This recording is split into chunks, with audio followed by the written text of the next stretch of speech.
Get the home field advantage every time with Fairfield by Marriott, official hotel partner of the NCAA. Whether you're a student athlete working toward your championship dreams or your team's biggest fan, Fairfield by Marriott has everything you need to get ready for game day. From comfortable guest rooms to complimentary hot breakfast, Fairfield is part of the Marriott Bonvoy portfolio of hotels and official hotel partner of the NCAA. Visit fairfield.marriott.com to book your next game day stay. Whatever kind of night you're having, start it off right with Drizzly, the go-to app for drink delivery. Whether you're mixing up a bullet bourbon old-fashioned for a cozy night in, or a Kettle One Bloody Mary bar for a birthday brunch, you can get the perfect beer, wine, and spirits for any occasion delivered with Drizzly. So, what's it gonna be? Download the Drizzly app or go to drizzly.com. That's DRIZLY.com to choose your drinks today. Must be 21 plus, not available in all locations. Welcome into The Verge, a show which covers the Baltimore Orioles minor leagues. The Verge is part of BSL Radio. Baltimore Sports and Life is dedicated to analysis and discussion on the Orioles, Baltimore Ravens, and the University of Maryland. The site has a team of writers providing coverage of those teams and houses live streaming content weekly. Join the conversations at the message board, like BSL on Facebook, and follow BSL on Twitter.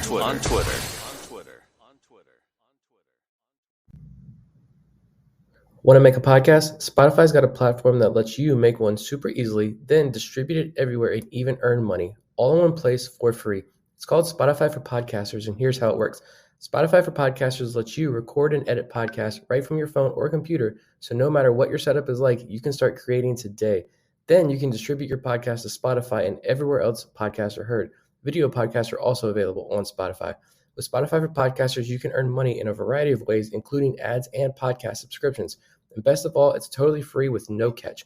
Ever since we discovered Spotify for Podcasters, we feel like having options like video podcasts and Q&A lets us be more creative on another level. I highly recommend you give it a try. Download the Spotify for Podcasters app or go to www.spotify.com/podcasters to get started.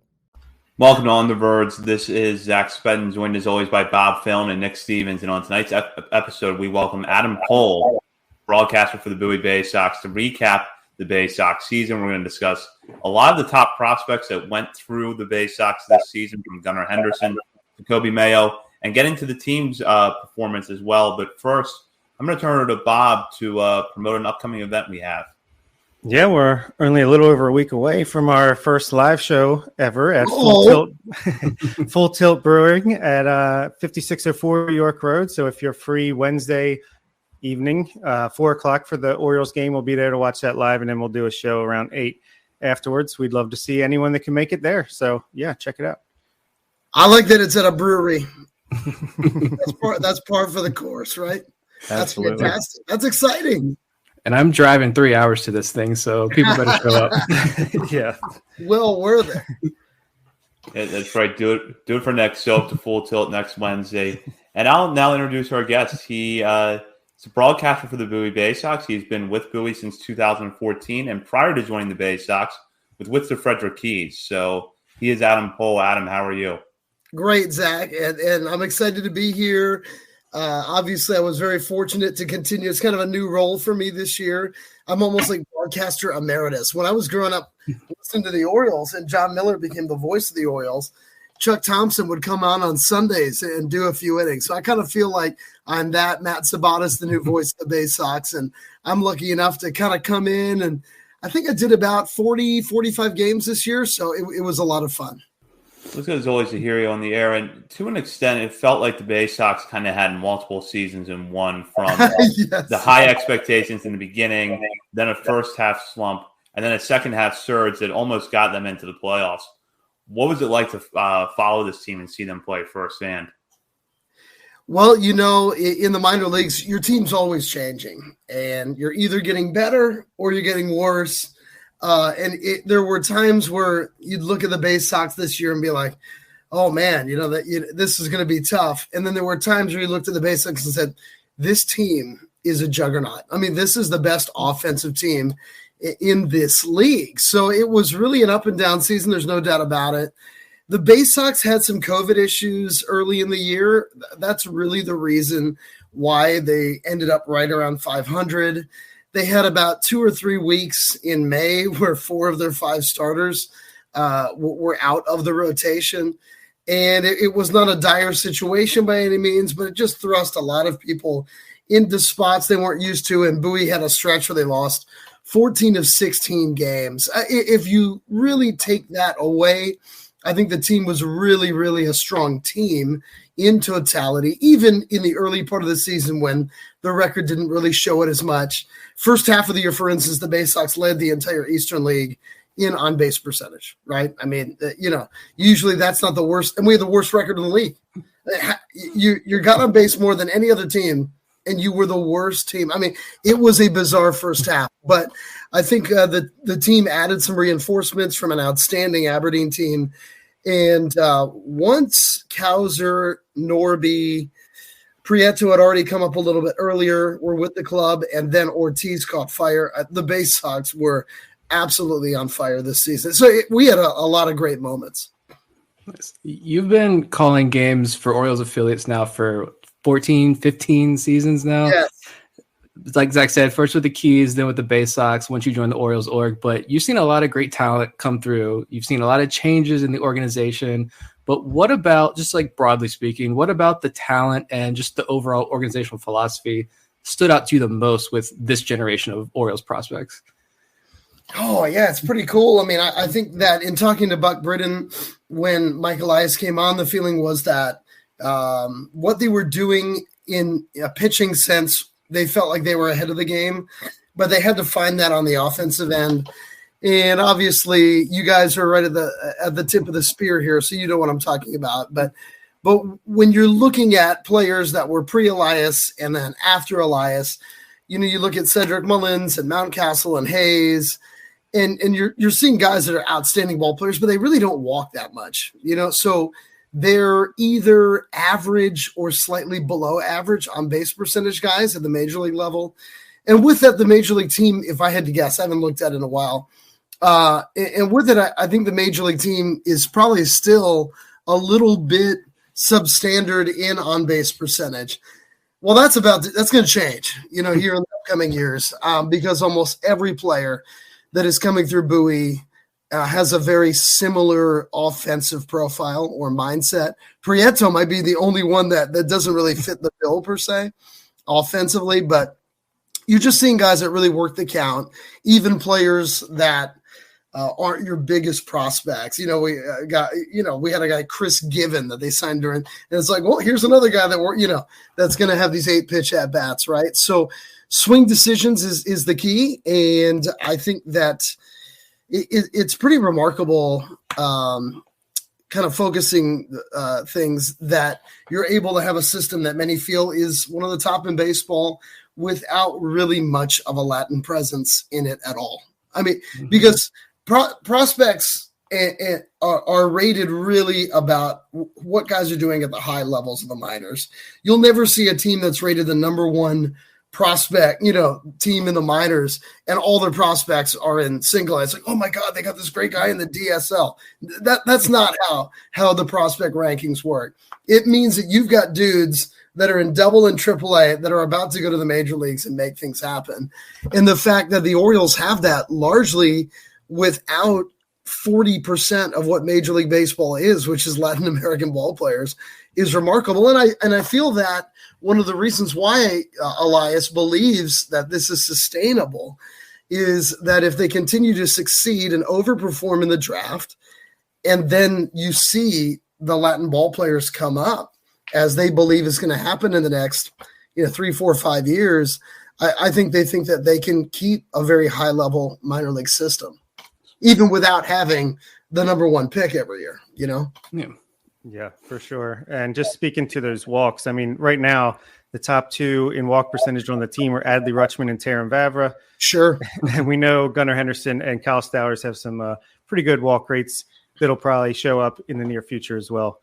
But like many players he's coached this season in Bowie, Kyle Moore has steadily moved up the ranks in this organization. Sure. Could you give us a sense of what kind of manager he is? He's very calm, cool, and collected. I mean, I've seen Kyle Moore from the beginning. He was a backup catcher when I met him, right? And then in 2015, I believe it was 15, he was our assistant coach. Basically, Gary Kendall didn't coach third base a ton, so Kyle Moore was like the third base coach, threw a lot of BP, and really helped with the catchers because Kyle was a very good collegiate catcher. He was a starting catcher at Alabama, and obviously didn't play a ton at the higher levels of pro baseball. But this was a pass, so it's been really cool for me to see both Buck Britton and Kyle Moore's careers progress because I was with them as ball players in the minor leagues, and then seeing them grow into managers at the top of the Orioles system. It's really been rewarding for me to see. So Kyle's just a guy, he's I kind of got a kick out of him getting tossed a few times this year because I'm telling you, he is a very laid back kind of guy.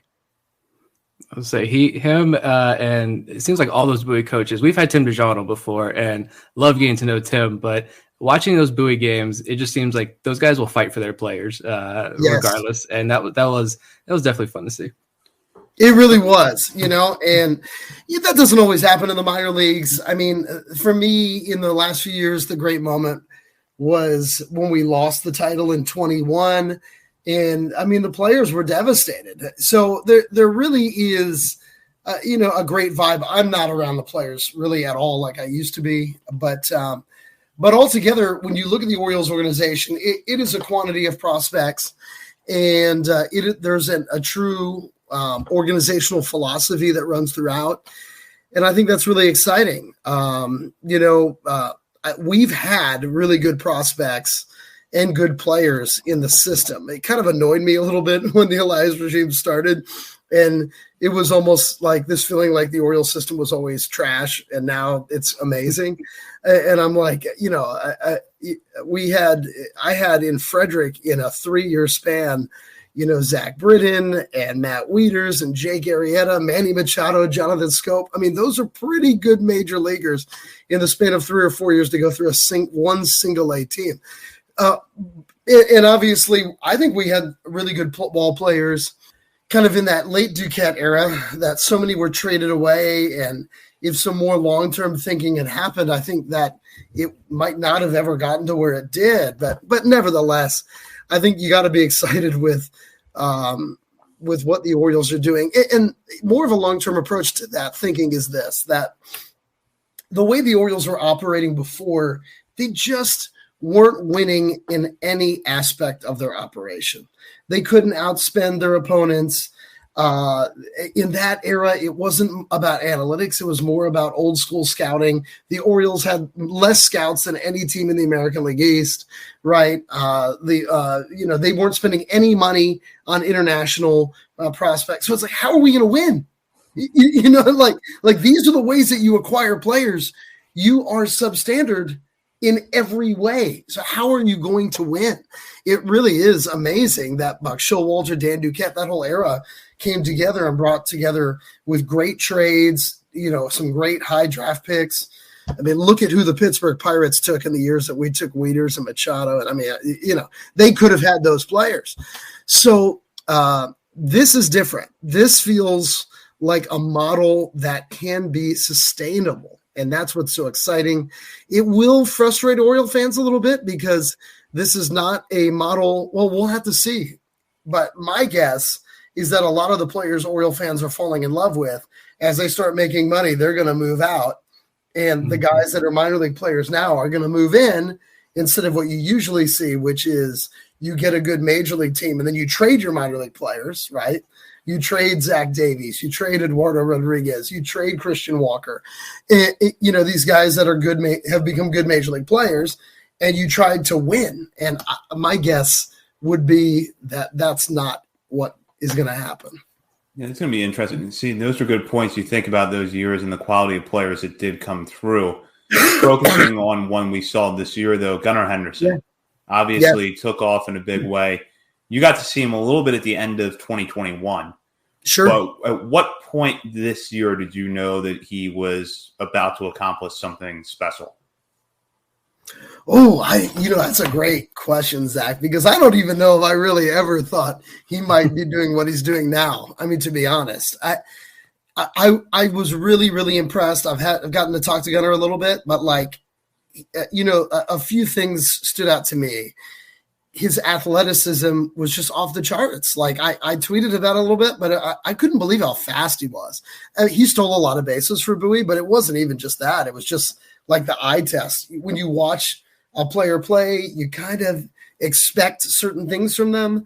And I just didn't expect Gunnar to run like he runs. And he's got a great feel at the plate, very Rutschman-esque as far as strike zone discipline. But a big thing in today's game, I think, and I think this is the underreported thing for Henderson that's taken his game to the next level, is, and I don't have any data to back this up, so this is the eye test. But basically, the way that pitchers are getting guys out more, than when we were watching baseball 15, 20 years ago, it was all about keep the ball down, work, inside, outside, mostly outside, down and away, sink the ball, right? Get a lot of ground ball. Now it's all about let's throw the four-seamer up. The Orioles obviously do this more than anybody, or as much as anybody. Pitch, try to be what Verlander is. So what Gunnar did in this offseason is really work to hit the high pitch. And it's just been so impressive that he is able to hit that 95-mile-an-hour fastball at the top of the zone, even if it's just to fight it off to live to see another pitch.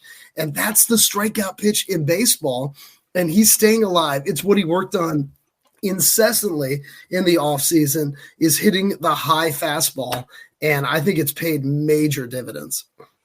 Yeah, I think we were talking about that the other week, that we remember opening day last year when he was in Delmarva and thinking like Gunnar Henderson's a good prospect, but I don't think any of us thought that he would be in the major leagues doing what he's doing right now at this very moment. But one of his best friends in the system, Jordan Westburg, looking at his play and what you've been able to watch out of him, and just historically speaking, you see a prospect of Westburg's caliber go through these prolonged slumps throughout the last 2 years, but you always see him bounce back strong and excel. And he's done this now in AAA Norfolk. Does this give you any indication as to how he's going to adapt at the major league level? Yeah, my guess is that he'll be the same, meaning he's a streaky ball player, so that's got goods and bads. But boy, when he's hot, he's got a bat that can carry a team. And the biggest thing, too, is just the ability to play certain positions and have that kind of offensive profile. So the Orioles have, some guys that can play second base in the major leagues like Westburg and Norby that, literally you can argue that the two guys that hit more home runs in the Orioles minors this year are second basemen. That's kind of wild, right? They're both right-handed hitters, so that's not great for Camden Yards. But it's exciting because the Orioles want to be a team that hits for a lot of power. They walk a lot. You get on base, do damage. It's in a way an Earl Weaver type of offensive game, and obviously their pitching. Their pitching can stand up, strike a bunch of guys out. So I think that Westburg fits the profile of what the Orioles want to see from their major league ball players down the road. Yeah, absolutely. And it seems like another guy who just puts up solid numbers. You look at any point over his last 2 years, Hudson Haskin in his first two seasons, he's just solid all around. This time he's doing it at the AA level all year. He seems to be a little bit overlooked, maybe because he is a little consistent, nothing too flashy. What do you see when you watch him play, and how high do you think his ceiling might be? I'm sorry, Bob, tell me the name again. Hudson Haskin. Oh, Hudson Haskin. Yeah, Hudson Haskin. It's funny because my first ever full season team, I had Hunter Pence on my team. And Hudson Haskin is the first ever player I've ever seen compared to Hunter Pence. He's not as awkward, probably doesn't have as much natural power, but he is a long, lean, kind of awkward gait type of ball player. I think he had the quietest solid year of any Baysox.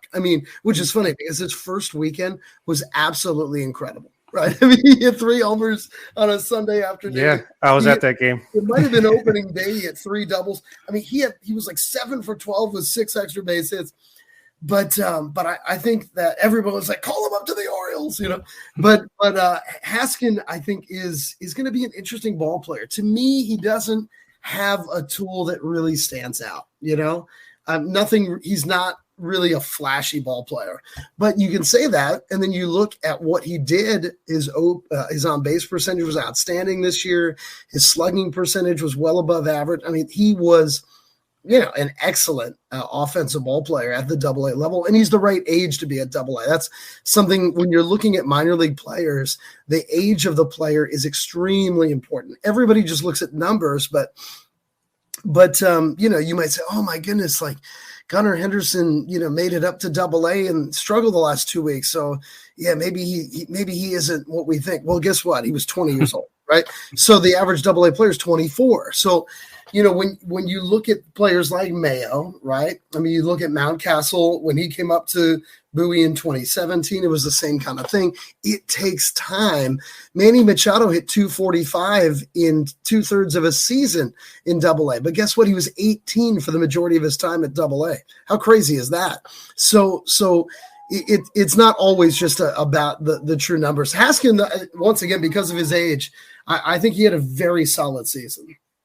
I'm going to clip that. It takes time. Just that whole thing you just said. I'm going to clip that and just keep pushing that out every time somebody mentions, why is this guy struggling after he's been in AAA for 2 weeks, talking to the Colton Cowser of people out there. But no doubt about it. And you have to believe in people, right? The mentality, the maturity. This is where the scouting really stands in, right? I mean, when I met Trey Mancini, he was not a prospect. I mean, it wasn't like he had not hit a home run at home at Delmarva the year before. He was an 8th round pick that had a good month in Frederick, and he was up in Bowie. And you just knew by the way he approached the game, his humility, his excitement to grow as a ball player, his work ethic, frankly. And you saw him play and you're like, oh, this guy gets it. Rutschman is an enormous example of that. Adley struggled when he came to Bowie. He was really struggling with velocity. It looked to me like Adley was a dominant hitter on guys that threw 90 miles an hour. And if you threw 95 belt high, he really was having a tough time with it. His swing was too big. And I know, look at what he's doing now. I mean, he is, many people think, one of the best catchers in the game. That's what he did in college. He struggled in his freshman year, and then by his sophomore year, he was the best baseball player in the country. So work ethic and the ability to hit a wall and then overcome that wall is huge. And I think the player we already talked about him that showed that more than anyone this year is Gunnar Henderson. Bring up a guy now that I think kind of fits that mold a little bit too, and that's Joey Ortiz. Yes. You have long said that he's a future major leaguer with his glove and defensive abilities. He's now sporting 829 OPS with 19 homers, 59 extra base hits, and 134 games between Norfolk and Bowie. And that's even when you factor in the 3 bad months he had at the start of the season. Exactly. What's your assessment of Ortiz after watching his growth this season? Well, this is my big take. We'll see if I'm right. I was the Mancini guy in 2015 telling the whole world that even though we just signed Chris Davis, Trey Mancini was going to be the future first baseman of the Orioles. I just think Ortiz is different. And what I mean by that is when you look at prospects, even like a prospect like a Norby or whatever, their bat is so important. Coby Mayo is a good example. His bat is everything to what he is as a prospect. He's not going to be a great defensive ball player, right? I mean, I'm not saying he's going to be a disaster, but his glove is not what's going to carry him. There are positions on the baseball field where your glove can make you a very good Major League Baseball player. For me, my first team, I broadcast that team with Hunter Pence, had a shortstop named Edwin Maisonet on it. He was a Puerto Rican shortstop, young, coming up, and he was hitting 210 in single A, and it was his second year in single A, and he was having, he was literally gone mentally. And one day by the cage, our hitting coach took him to the side and said, Edwin, you are the best defensive shortstop in this league. He's like, if you played first base, that wouldn't matter, but you play shortstop. It's like, you don't have to hit 315 with 25 homers to be a Major League Baseball player.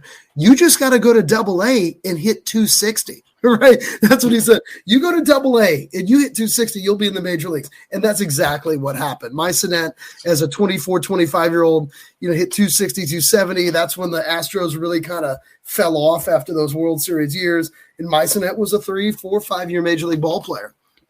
I think Ortiz is a better ball player than that. But I think that when you have a guy that plays a premier position and he plays it defensively at such an elevated level, I think that it raises the profile. What you're seeing is Gunnar Henderson is a superstar ball player, and he can play short. So the feeling is he should be the future shortstop. But I think that Ortiz is a better shortstop. I think he's going to be one of the top 5, top 10 defensive shortstops in the major leagues in like 3 years. And I think he's going to hit enough to be a major league regular. So he doesn't need to be batting 5th, right? He's what Mateo is now, right? Bat this guy 7th or 8th and let him just be a Gold Glove level shortstop. And if you put a guy like Gunnar with his range at 3rd and you put Ortiz at short, watch out. We saw what happened with Hardy and Machado in 12. You couldn't hit a ground ball through the left side of the infield. Ortiz was not hitting at all. And watching him every night, I'm like, this guy is spectacular defensively. Spectacular. I haven't seen anybody play defensively since Machado like him. So it's really, really exciting. I am probably leading the Joey Ortiz bandwagon. I feel that his numbers at the beginning of the year make sense. The dude got drafted in 19. He didn't play in 20, obviously. He played a month in 21, and then he injured his labrum, which is a devastating injury. He comes back a year later. The guy got drafted in 2019. Usually how many games would he have played? Like 400? He hadn't even played 100 games, And so you're expecting this guy to be a dominant player at the upper levels. It's just tough. He's also a shortstop. And he was on a team with Westburg and Henderson, so he was playing short like once or twice a week. It was kind of a bizarre situation. I've seen it in other places. Salvador Perez was in single A, the backup catcher for the Wilmington Blue Rocks in like 2007 or whatever, 2008, because they had this guy, Will Myers. So they were, great hitter. They were trying to make Will Myers a catcher. And there's Salvador Perez catching in single A 2 or 3 days a week. I don't know. I think Ortiz is going to be an outstanding longtime major league ball player. And a lot of people just want to trade Ortiz because he's not at the top of these rankings by people that don't watch the majority of these games. And I think that Ortiz is the guy I'd like to see the Orioles keep. I love it. I agree with that. We're just going to keep doing like another hour on Joey Ortiz. Talking about some pitchers here that you've been able to watch for the last year plus, and one who has been kind of an anomaly to us. Everybody asks us, who is Garrett Stallings or what is he about?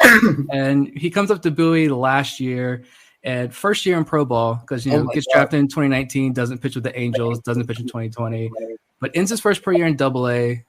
All the numbers look good except for the astronomical home run fly ball rate. But then this year, the June was probably the worst month I've ever seen from any pitcher ever. And then July was one of the best months ever. What stands out to you when you watch him pitch?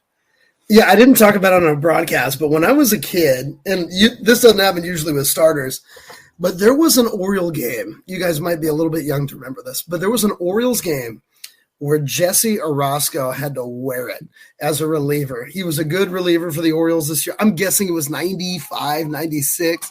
He gave up like 9 or 10 runs in a third of an inning in Texas. The Orioles lost like 20-something to 4. And Orosco all year, when he'd come into games, they'd put his ERA, and then they'd put his ERA, a second ERA, for if he didn't pitch that game.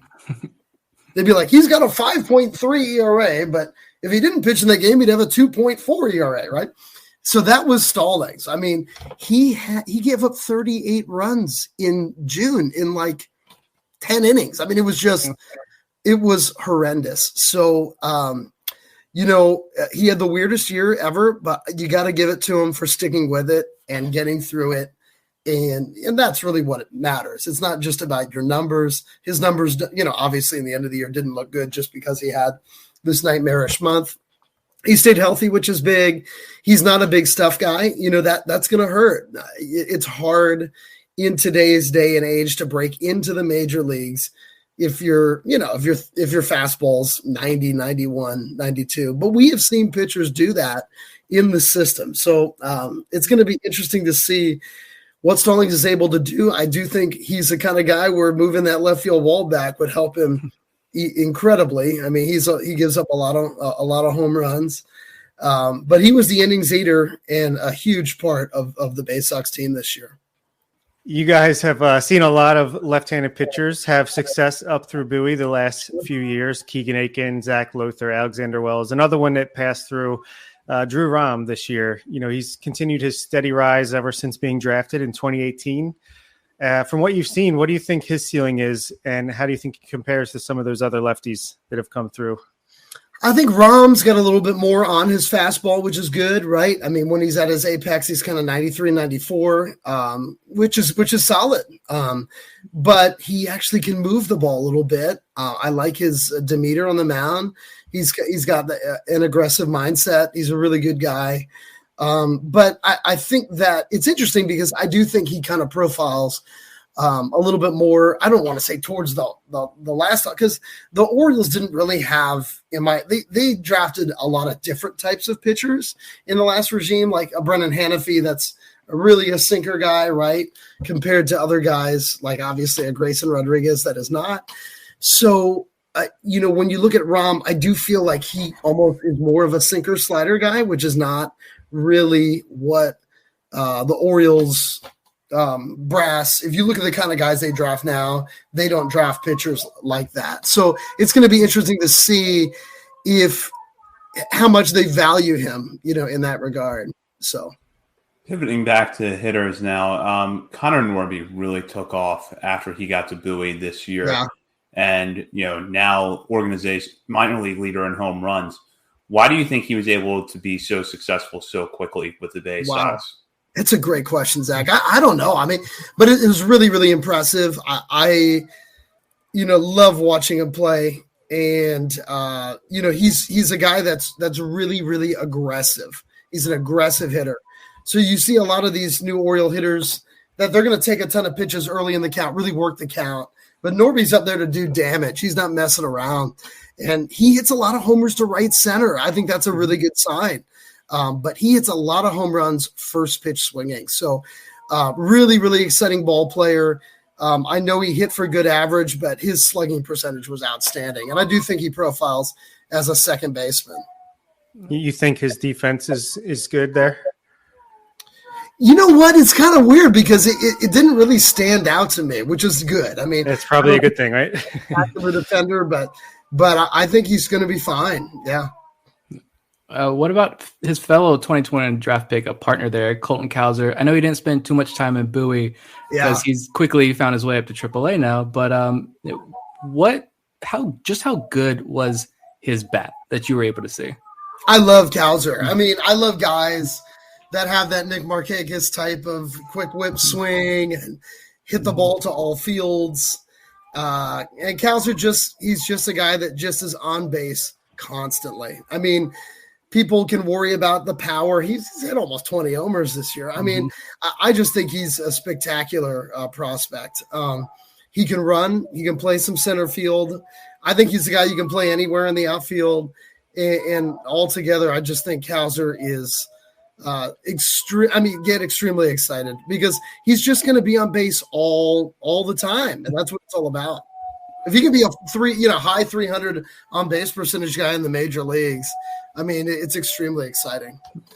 Absolutely. And, we talked about him a little while ago, but could you see Coby Mayo being next year's Gunnar Henderson insofar as, he's a young kid. He's got a taste of Bowie this year. Unfortunately, injured his back a little bit once he got promoted. But could you see with the full off season and taking his experience from this year coming in, these young guys can develop pretty quickly. Could you see him coming in and just dominating AA to begin next season?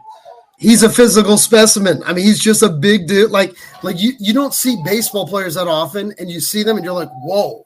I mean, that's what when I saw Aaron Judge in Trenton in 2015, I was like, who's that guy? right. Yeah. So there's a little bit of that to Mayo. I don't think he's going to be a big league third baseman.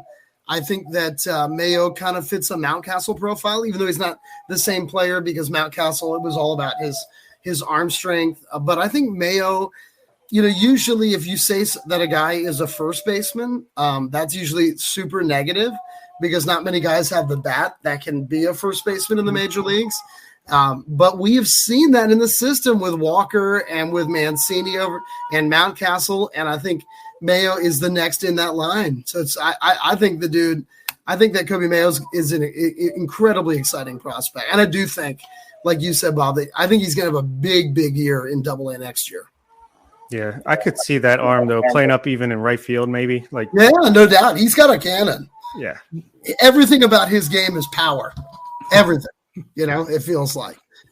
Looking at pitchers, Noah Denoyer was excellent for the Baysox this season. Now he's heading the Arizona Fall League with a strong case for being added to the 40-man roster over the offseason. Do you think that his breakout is for real? Yes, I do. I really like Denoyer. I really like Armbruester and Watson. I mean, these are guys that throw in the mid-90s. I think they profile very similarly to like the Baker, Crable, type of pitcher. And, everybody wants everyone to be, the number one starter. And my guess is that you've got some guys here that could be pieces that have viability in the Orioles bullpen in the future. And that, that's really big. So I think that all in all, it's an exciting thing. The other thing about this is we're talking largely about players that were top draft choices, right? So you spent a lot of capital on these hitters, Cowser, Norby, Haskin. I mean, these guys were all top two, in the first two rounds. So when you get a guy like Denoyer who was undrafted, right? I mean, these are the ways you're seeing in the rotation this year, right? I mean, Wells, what was he drafted? He was a third-day draft pick. Dean Kramer was a 14th rounder. You're seeing a lot of guys, that were late round draft picks that even though they might even be from other organizations, that are really paying off for the Orioles. And I think that Denoyer, here's another little story. Like, we had an all-star break and these guys get no break, and Denoyer didn't want to go home. Like, he's like, I'm staying in town and working out and getting ready for the season, So, yeah, I mean, altogether, I think that I think he's got a chance. He really does. Nice. You mentioned Ryan Watson, and he was pretty much a career reliever. I don't think either of us tagged him. Yeah, neither of us tagged him as a starter this year. And yet he was probably Bowie's one of Bowie's most dominant starters all season. Now he's in Norfolk's bullpen to finish the year. I imagine that may be an innings limit type of thing. But do you have any indication of why that was? Why the Orioles decided to go, hey, you're a starter for the Baysox instead of just continuing to work him out of the bullpen? Well, the more innings, the better. Obviously, I think that it really came when we lost 4 of our 5 starters, right, due to illness, and then in May, and then Watson was the one that got plugged in that really did great, and he was incredible in April. I mean, he was dominant out of the bullpen, and Bowie was really struggling from the mound, and Watson was the bright spot. So, think about it this way, Nick, like Jim Johnson, a great, Oriole closer, he was a starter in Bowie. Chris Ray was a starter in Bowie. Zach Britton was a starter in Bowie.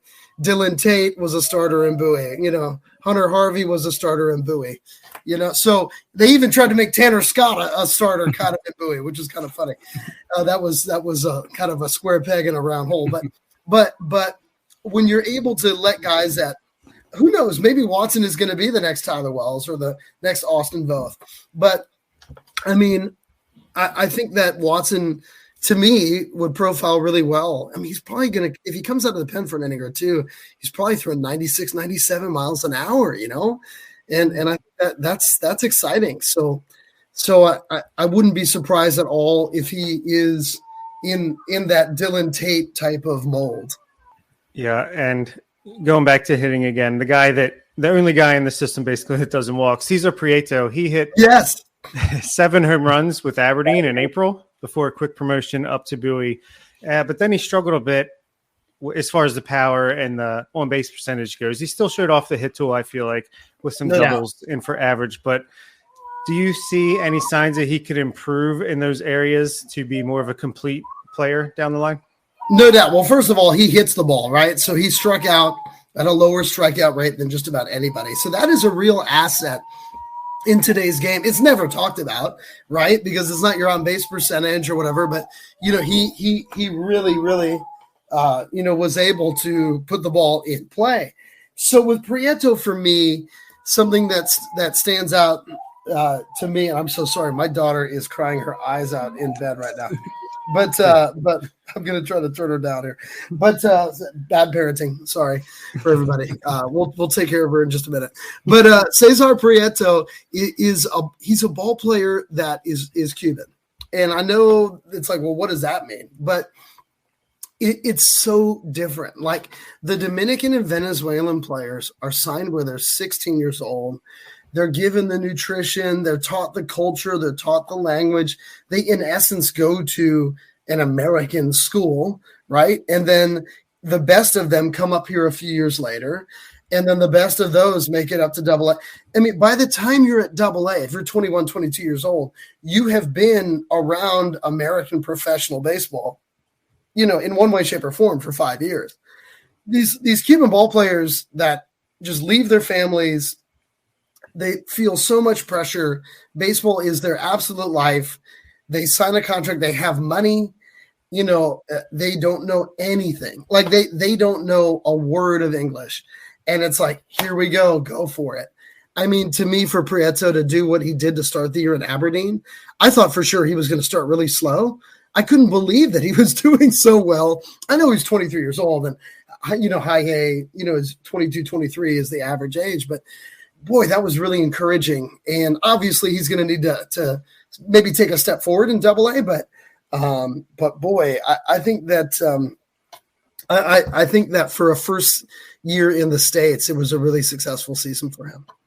Last year, Zach Watson broke out into the 2020 season between Aberdeen and Bowie, but things didn't go well for him at the plate at all this year, though he did pick up a little bit at the end. Sure. Why do you think it was that his numbers took a step back after such a breakout last year?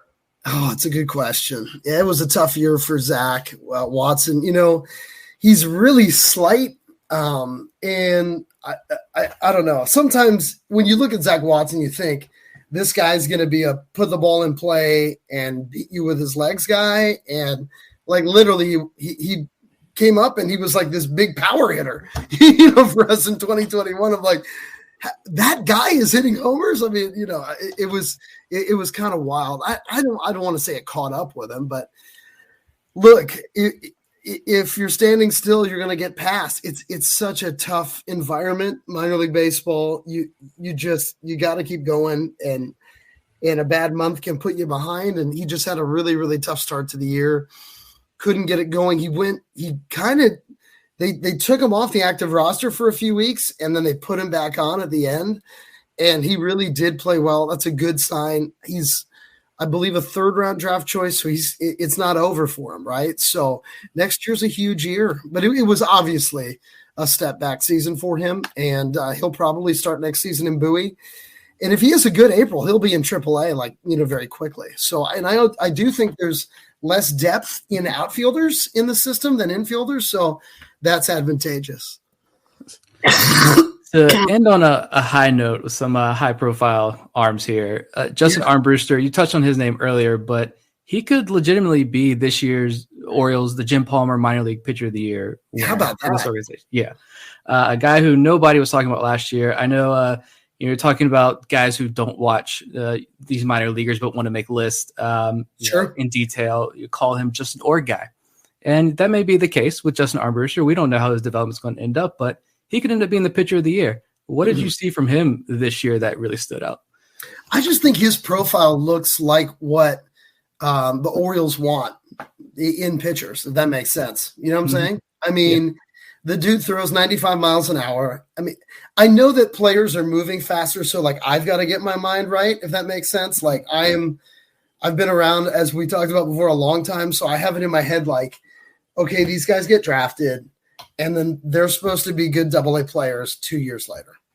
So when a guy gets drafted in the 12th round, and like it's June of the next year, and he's a good AA pitcher, I'm like, whoa, you know what I'm saying? Like that stands out big time to me. Now there's a lot more of that now than there was pre-pandemic.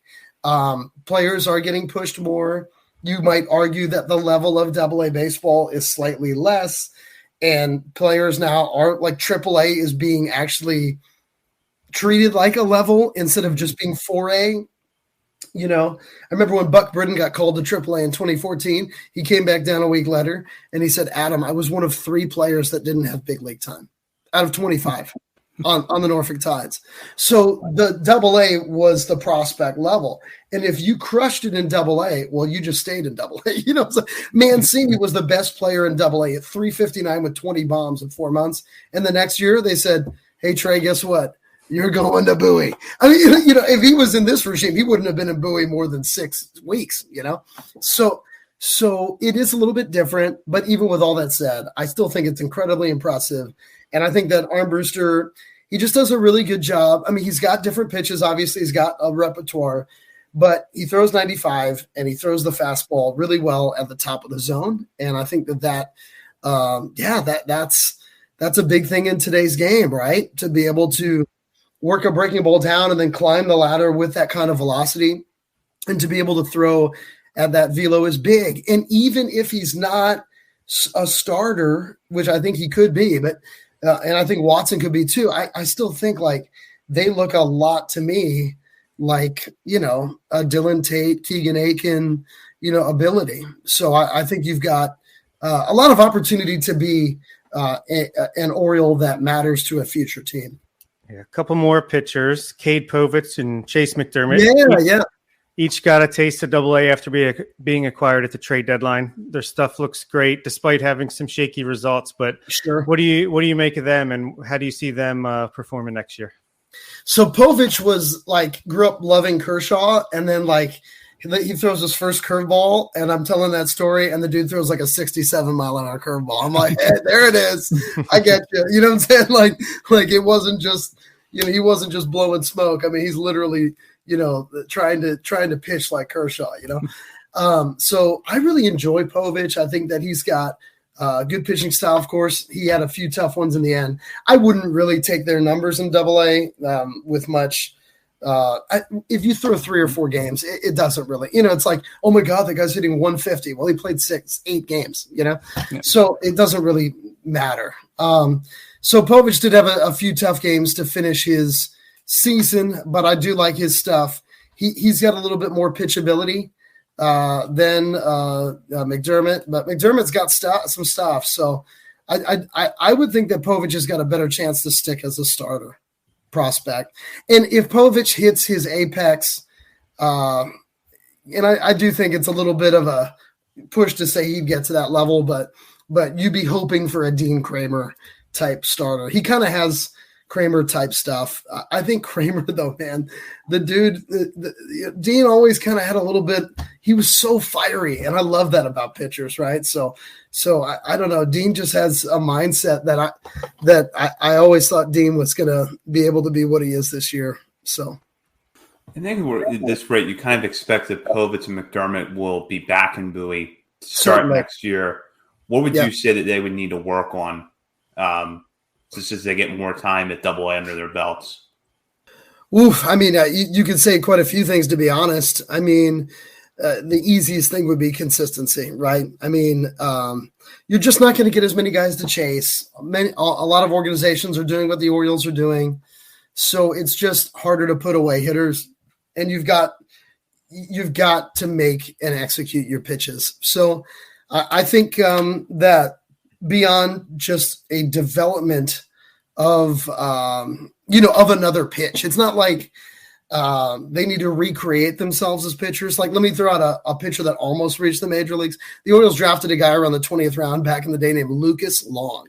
And it's like, my God, he was dominating Double-A one year. And I go to talk to him, and I realized he wasn't throwing any pitch that he threw when he got drafted. I mean, he was a four-seamer with a big curveball when he got drafted, and now he was literally just two-seamer, a great two-seamer. He figured out a changeup and a slider. I'm like, you're literally the opposite pitcher. So I don't think you're looking at that kind of background, Zach, where I think they're going to look to finesse and work on what they're throwing. So with Povich, you're looking at a guy once again that throws a big curveball, and then with McDermott, you're looking more at a guy that I think is more of a hard slider guy. So we've covered a lot of ground tonight, and your insight has been excellent. Has there been anyone that we haven't talked about tonight from the Baysox this year you feel like maybe he's been a little overlooked and that our listeners should pay closer attention to next season? Yeah, I think that I think the backup catcher spot in Baltimore is going to be interesting. I think that there's a big hole there for the Orioles, and I'm really intrigued to see who's going to be that guy. Rutschman's going to catch most games. It would make sense to me if the Orioles would get a veteran, to play a few nights and almost be like an Odor type of leader, as they've talked about this year. That would be my guess. But I do like Maverick Hanley and Cody Roberts as catchers. Roberts can really throw. Hanley can throw as well. Hanley is extremely bright. And when you're thinking about guys like, Roberts went to UNC, Hanley went to Stanford. I don't know. That matters to me in a way. It's kind of weird to say because good players are going to get recruited anywhere. But I just think that you're looking at a guy that can call the game, catch the game. I don't know. I think they both have a chance. So those are guys that are never talked about that I think, have a possibility to be a backup catcher at the big league level. We have seen a lot of backup catchers. And another former Orioles minor leaguer, one of my favorites of all time. In fact, trivia question: the last player, I believe, to pour a beer on my head in a celebration, the great Austin Wynns, who again, in the big leagues this year, right, with the Giants as one of their catchers. So I'm interested to see if one of these guys we've got, it might even be a guy that's not in Bowie yet, too, But I think there's opportunity there. I know. I was going to say Cody Roberts. That's a guy that I don't think Maverick Hanley. We all know the defense is really good. The bat picked up a little bit, but Roberts, is definitely a guy who I know we don't even talk about. But he's had some pretty clutch hits in Bowie's last two seasons. I mean, can you just tell us a little bit more about his overall play, like how he is as a hitter? And that defense, you really think? I like that he hits the ball. He hits the ball to all fields, and that's a big thing for me. I just love seeing guys that really hit it everywhere. And obviously that's become more important in the major league game recently, but it might become less important next year, right? If the shift is outlawed. But Roberts has the clutch gene. Excuse me. I mean, he had the biggest hit. He's got one of the biggest hits in Baysox history. When Bowie on the last day of the 21 season was down in the eighth inning, there's two men out, two men on, and I think we'd already tied it. We were down by one going in, so it was a tie game, and Roberts gets the game-winning hit, and it was an opposite field single. So I think I don't know. I just think he's a really smart ball player, and he's got a very strong and accurate arm. And a lot of, he almost threw out three guys in 2 innings in a game late in the season. It was like, my God, this is crazy. Our pitcher is going to have to send this guy a Christmas card, I mean, it was unbelievable. But I think, they're under the radar, but again, you've got a lot of guys that are big parts of the Orioles this year that are under the radar, especially Spencer Watkins, Voth. I mean, there's so many guys like that. And who knows? Maybe we've got some guys in our system that can be that for us in a few years too. John Means. I would not have come on this podcast and told you John Means was going to be even a major league pitcher. Okay, I mean he was, so we'll see. It's going to be fun to watch. The beauty of baseball. I got to ask you a trivia question. Okay. Can anybody name a player on my first Orioles minor league team? No. So would would be the 2007 Frederick Keys. This is not easy. I was going to say, so that was my sophomore year of college. So same. The problem is that Matt Wieters and Jake Arrieta were on the 2008 team. So see, I'm from Hagerstown. I'm trying to remember the 2006 Shorebirds, which would then be the 2007 Keys, and I'm struggling to remember the 2006 Shorebirds. Well, literally, we didn't have a hitter even get past AA on the 2007 Keys, so it's almost always a pitcher. But we had a few pitchers. We had the great David Hernandez, Brad Bergeson, and Jason Birkin. Those were probably the biggest names that came from my first Oriole team. But it's been a while. I remember Hernandez. That's a good one. I remember all of them. Jason Birkin, Clemson guy. I was a fan of his. Yeah, he's a great guy. Bergeson, one of the players I think wore number 35 between Mike Messina and Adley Rutschman. Good one. I don't know if Bob or Zach have any more baseball questions, but since I had you on before you left, I wanted to ask you a tennis question because I know you're a big tennis fan. Oh my goodness, it's like my secret. I love the show Survivor, and I love tennis. But yeah, it's like Survivor. New season started. Yeah, the new season started. I'm a big fan as well. Big Survivor guy here. I love it. But yeah, I played competitively. I coached. I love tennis more than baseball. To be completely honest. But we just saw the end of Serena Williams and Roger Federer. Yeah. We saw them go out, and we'll tie this into the local audience here. Is the future of tennis in good hands with Prince George's own Frances Tiafoe rising up in the ranks right now? Oh, I love it. I think it's going to be exciting. I think though there's a good chance. I don't know. I think the tennis world believes that Tiafoe had this big moment, and there might be even a few other Americans. So, instead of having one guy that just dominates, like a Djokovic or Federer or whatever, there's not really another Pete Sampras, but there are other Tiafoes, if that makes sense. So, the number 10 player in the world, I think, so right around there, is a player named Taylor Fritz, and he's won a much bigger tournament than Tiafoe, and Fritz made it to the quarterfinals of Wimbledon. And then there's a few other American players that are at Tiafoe's level. There's one that's really fun to watch. His name's Tommy Pohl. So he's in the 20s in the world, and Tommy Pohl is the kind of tennis player I like, meaning they're not good enough to just serve it by people. So they've just got to win by literally just running around like a crazy person and just keeping it alive and hoping the other person just hits it into the net or whatever. And then you're like, oh my God, how did he win that point? So that's what Tommy Pohl does. So I enjoy him, but we'll see. Tiafoe's, it's pretty spectacular. I mean, the dude's around 20th in the world, and he's had 2 months for the ages here. So we'll see. We'll see if he can really jump up to be a top 10 player. It's pretty cool. Love it. If we can do Frances Tiafoe night at the Baysox game next season, let us know. Let's do it. He's doing everything too. He was in London this weekend, and then I saw pictures of him at the Wizards practice today. The dude doesn't sleep. Love it. All right. So now that I know you're a Survivor guy, favorite Survivor players as far as entertainment goes? For me, it's Tony and Tyson for me. A Survivor show, they were asking people, I'm like, who would be my favorite? Okay, I was most heartbroken.